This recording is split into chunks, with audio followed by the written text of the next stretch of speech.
Assalamualaikum warahmatullahi wabarakatuh.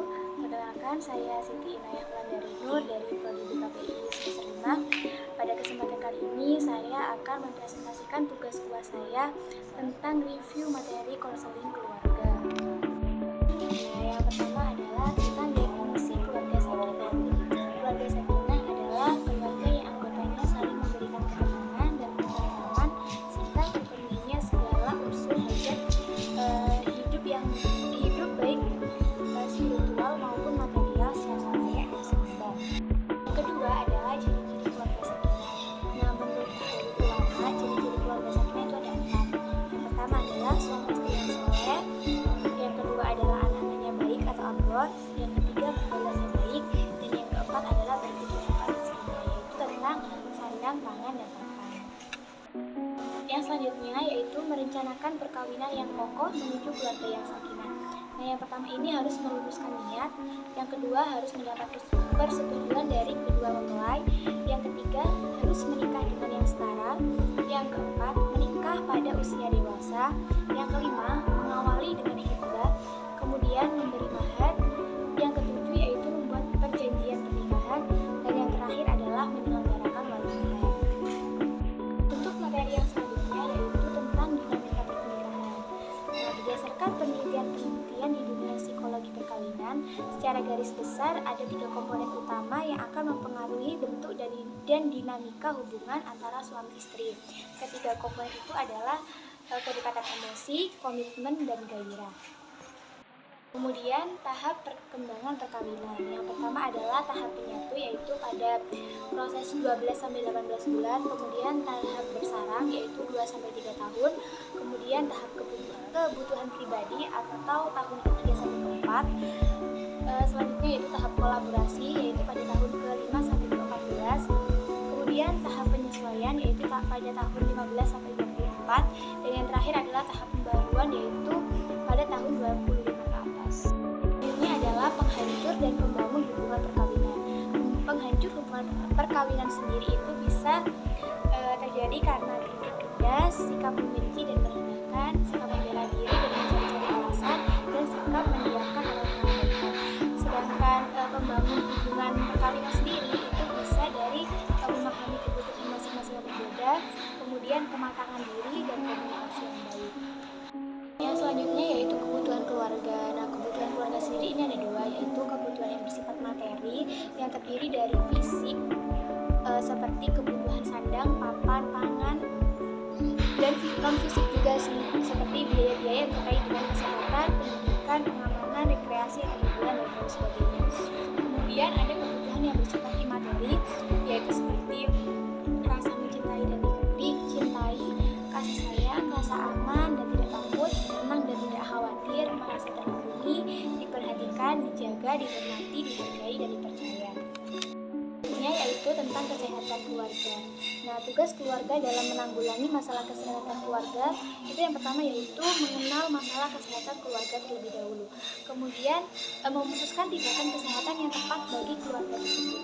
Yang selanjutnya yaitu memberikan perawatan kepada anggota keluarga yang sakit, dan yang terakhir adalah memodifikasi lingkungan rumah yang sehat. Kemudian bagaimana cara mengembangkan kesehatan di lingkungan keluarga itu bisa dari yang pertama adalah keluarga adalah sumber sosial untuk memenuhi kebutuhan anggota keluarganya.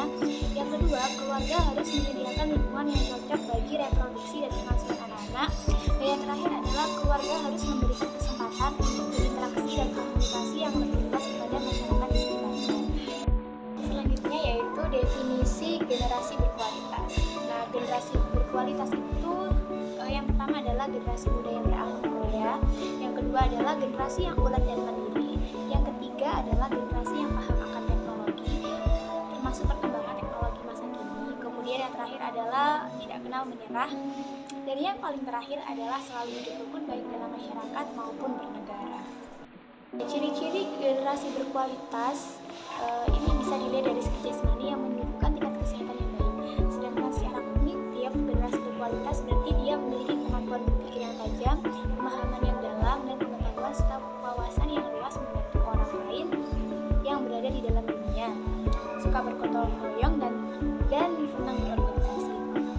Kemudian mempunyai aspek spiritual yang terwujud dalam kualitas berarti kemampuan mengendalikan diri untuk tidak melanggar yang diperintahkan ataupun sebaliknya. Dia juga tidak mempersekutukan sesuatu yang dilarang oleh Allah Subhanahu wa taala. Selanjutnya yaitu ketahanan keluarga dalam menghadapi tantangan perkawinan. Ini ada perkawinan-perkawinan yang beresiko seperti perkawinan tidak tercatat dan perkawinan poligami. Kemudian ada ancaman-ancaman dalam rumah tangga seperti KDRT, penelantaran rumah tangga, ancaman narkoba dan hancurnya pernikahan, ancaman pornografi ataupun aksi, ancaman radikalisme agama. Juga ada lembaga-lembaga pemberi layanan keluarga seperti DPPBP, BNN, BNP, LBH dan lain sebagainya.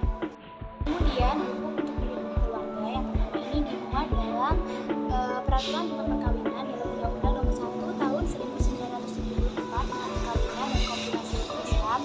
Yang kedua tentang kekerasan dalam rumah tangga atau KDRT pada Undang-Undang Nomor 23 Tahun 2004. Kemudian Undang-Undang Nomor 36 Tahun 2009 yang menyebutkan bahwa pelayanan kesehatan diperuntukkan untuk perorangan dan keluarga dan lain sebagainya. Yang selanjutnya yaitu strategi manajemen konflik keluarga. Yang pertama adalah perencanaan atau planning. Maksudnya adalah merencanakan keluarga ialah menetapkan dan memilih tujuan-tujuan sebuah keluarga dan menentukan strategi, kebijaksanaan, program, anggaran, dan standar kebutuhan untuk mencapai keluarga yang sakinah. Yang selanjutnya adalah pengorganisasian. Maksudnya adalah mampu mengembangkan suatu keluarga yang sesuai dengan tujuan, rencana, dan program yang telah ditetapkan bersama oleh suami istri. Yang ketiga yaitu adalah pengarahan. Pengarahan ini berfungsi untuk membuat dan mendapatkan anggota keluarga keseluruhan melakukan apa yang seharusnya dilakukan dan diinginkan yang menjadi kewajibannya. Dan yang terakhir adalah pengawasan atau controlling. Maksudnya itu adalah mengawasi dan menjamin bahwa rencana suatu keluarga itu telah dilaksanakan sesuai apa yang telah disepakati bersama. Untuk yang terakhir adalah prosedur pendaftaran dan pencatatan peristiwa nikah dan rujuk. Nah, tahapan pendaftaran dan pencatatan pernikahan yang pertama adalah menemui penghulu atau PPN di KUA, kemudian mengisi beberapa formulir yang berkaitan dengan data diri dan data orang tua kamu dan pasanganmu. Selanjutnya yaitu mendatangi kantor kepala desa atau kelurahan dan menyerahkan formulir-formulir dari KUA tersebut untuk ditandatangani oleh kepala desa atau lurah dan kemudian distempel.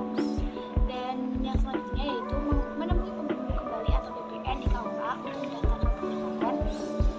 Kemudian menyetor biaya pelaksanaan akad nikah sebesar 600.000 ke Bank Persepsi jika akad nikah dilaksanakan di luar kantor atau di luar dari nikah. Jika akad nikah ini dilakukan di balai nikah, maka tidak dipungut biaya sepeser pun atau 0 rupiah saja. Dan yang terakhir adalah mengikuti kursus calon pengantin sesuai dengan jadwal dan materi yang telah ditetapkan oleh Kantor Urusan Nikah.